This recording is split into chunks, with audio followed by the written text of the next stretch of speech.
فيها اي حاجة. رغم ان هي وجبة تعتبر متكاملة ومغذية وحلوة جدا، بس انا ما اتكلفتش فيها، ما جبتش حاجة من بره، لان اصلا انا ما كانش يعني ليا نفس ان انا انزل النهاردة ولا اجيب اي حاجة.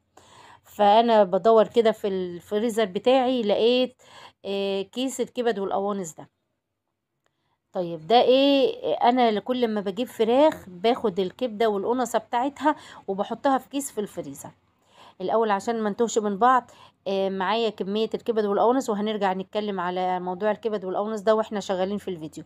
معايا بصله كبيره، لا مش كبيره، هي مش كبيره قوي ولا صغيره قوي، هي بصله متوسطه وانا مقطعوها. ومعايا شوية فلفل ألوان كنت مفرزاه معاكم، لو في أخضر بس مفيش مشكلة، لو في أحمر بس يعني اللي موجود عندك هيمشي وهيقضي الغرض.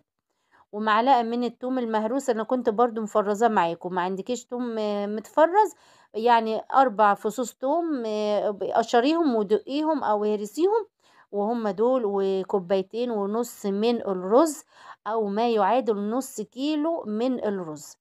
والمقص بتاعي هو اهم حاجة معايا النهاردة، المقص، لان هو اللي انا هقص بيه الكبد والقوانص. عايزة اقولك طريقة التقطيع بالمقص في الكبد بالذات بتبقى احسن من السكينة، ما بتخليهاش تتهري، وخصوصا ان هي بتبقى طالعة من الفريزر. يعني بحس كده ان هي بتتهري لما بقطعها بالسكينة، بتتهري وبتتبهدل معايا. انما بالمقص بصراحة بتبقى ماسكة نفسها وبتبقى حلوة جدا. قطعت الكبد والقوانص بتاعتي بالمقص زي ما قلتلك. وهو طبعا المقص نضيف، لان ده المقص بتاع المطبخ مغسول ومتعقم، ومش بستخدمه بس غير في المطبخ بس، يعني ما بستخدموش في اي حاجة تاني. وطبعا بعد كل ما بخلص اي حاجة طبعا بغسله بعقمه كويس وبنشفه وبشيله. اول حاجة عملت ايه؟ جبت طاسة على النار وحطيت فيها معلقة من السمنة ومعلقة من الزيت، وسبتهم لما يسخنوا كده، وبعدين نزلت عليها الاول بالقوانص. ممكن تفكري ان الكمية صغيرة، هما دول 5 كبدات و5 قناصات بالقلوب بتاعتهم.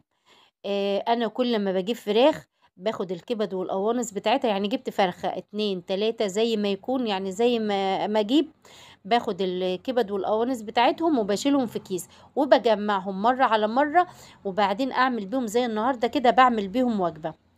انا دلوقتي بشوح الكبد معاكم، لان احنا عارفين ان الكبده، ان بشوح القوانص عفوا، لان القوانص بتبقى تاخد وقت شويه اكتر من الكبده. بعد ما اديتها كده تشويحه وبدات يعني تستوي بس بنسبه قليله، يعني مش سوا كامل، يعني تسويه بسيطه، حطيتها على جنب ونزلت بالكبده. مش هقلب الكبده، انا هفردها بس كده في الطاسه، ومش هعمل فيها اي حاجه لغايه لما تاخد بس صدمه من تحت كده، وبعدين ابقى اقلبها. زي ما بقولك كده، انا باخد القوانص وبشيلها في كيس وبحطها في الفريزر. برضو بشيل الاجنحة بجمعها وبحطها برضو في كيس وبحطها في الفريزر. في يوم بكون مثلا محتاجة ان انا اعمل مثلا صينية بطاطس بالاجنحة، اعمل الاجنحة اللي هي بتاعت كنتاكي، يعني بعمل بيها اي حاجة، برضو دي بتبقى يوم تاني وبنمشي بيها.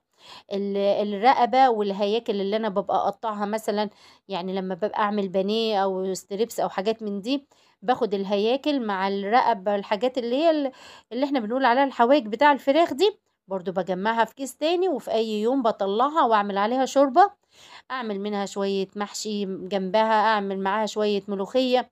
يعني بنحاول ان احنا نمشي الدنيا. دي معلقة التوم اللي احنا قلنا عليها، نزلت بيها على الكبدة على طول. انا غسلة الكبدة والقوانص كويس جدا، بس ومصفياها كويس جدا، يعني زي ما انتوا شفتوا معايا، ولا كان فيها مية ولا دم ولا اي حاجة، غسلاها ومنشفاها كويس.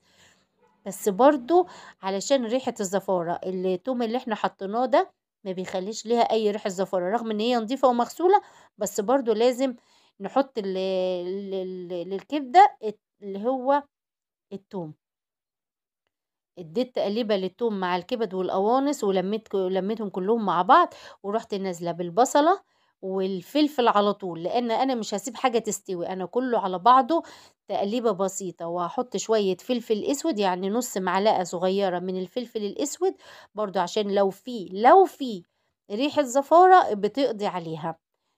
بس كده، وهطفي عليها النار وهسيبها على جنب دلوقتي. احنا بنحاول ان احنا، ايوه الحاجة غالية، والحاجة الحالة صعبة، والناس كلها تعبانة والكل بيشتكي، بس لازم نمشي الدنيا. جبنة فراخ نحاول نصنفها على قد ما نقدر.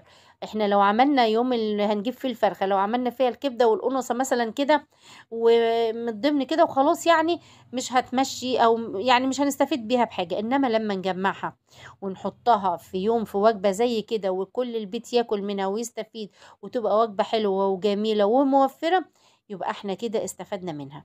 عملت ايه؟ جبت حلة على البوتاجاز وحطيت فيها معلقتين كبار من الزيت. احنا كنا حاطين على الكبد والقوانص معلقة كبيرة زيت ومعلقة كبيرة سمنة، وهنا على الرز معلقتين كبار زيت. ده كفاية بصراحة على الوجبة دي، يعني لان المعلقة كبيرة. لو انت عايزة تحطي تقلبي بس الرز كده في الزيت مرة، يعني وهو لسه ابيض، وتنزلي عليه بالخلطة دي، عادي ما فيش مشكلة. انما بصراحة انا بحب اديله لون زي ما انتوا شايفين كده، لون ذهبي، يعني هو بيبقى قريب من الرز اللي هو اللي بنعمله حبة وحبة. انا بخليه بس كده ياخد لون اصفر ذهبي كده حلو. وبعدين انا جربته ان انا اعمله هو ابيض، وجربت ان انا اعمله بالطريقه دي ان انا اديله لون. بصراحه في الطريقه دي بيبقى احلى. وانت جربيه وبراحتك برضو، لو عايزه تعمله هو ابيض علشان يبقى الرز معاكي ابيض مفيش مشكله. بس انا بقولك ان انا فعلا لما جربته كده وكده لقيت ان دي بتبقى في الطعم احلى. بعد ما خد معايا اللون اللي انا عايزاه اللي هو الدهب الفاتح ده حلو، نزلت عليه بالخلطه اللي معايا. برضو مش هقلب كتير علشان ما اهريش الكبدة معايا وتفضل القطعة بقطع يعني زي ما هي كده وسليمة. هنزل عليها على طول بعد ما قلبته بس كده في الرز وخليته كله يعني اتقلب في بعضه. رحت نازلة بالمية المغلية.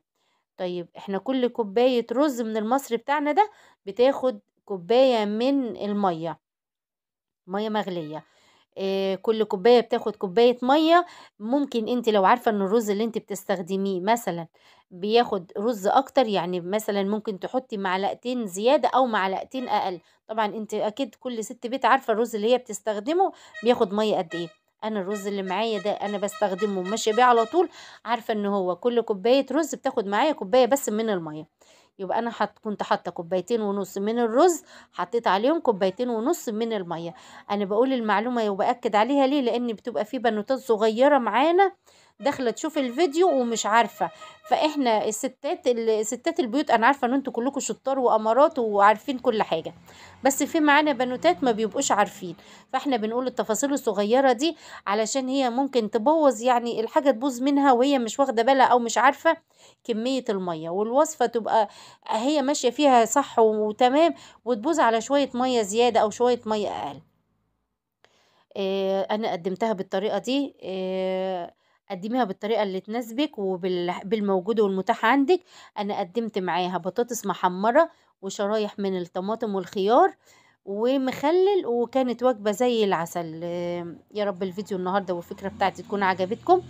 ولو عجبكم الفيديو ما تنسونيش باللايك والشير والسبسكرايب، وادعوا لي دعوة حلوة من قلبكم. ولو انتم مش مشتركين في القناة يا ريت تشتركوا وتفعلوا زر الجرس عشان يوصل لكم كل جديد من فيديوهاتي. والسلام عليكم ورحمة الله وبركاته.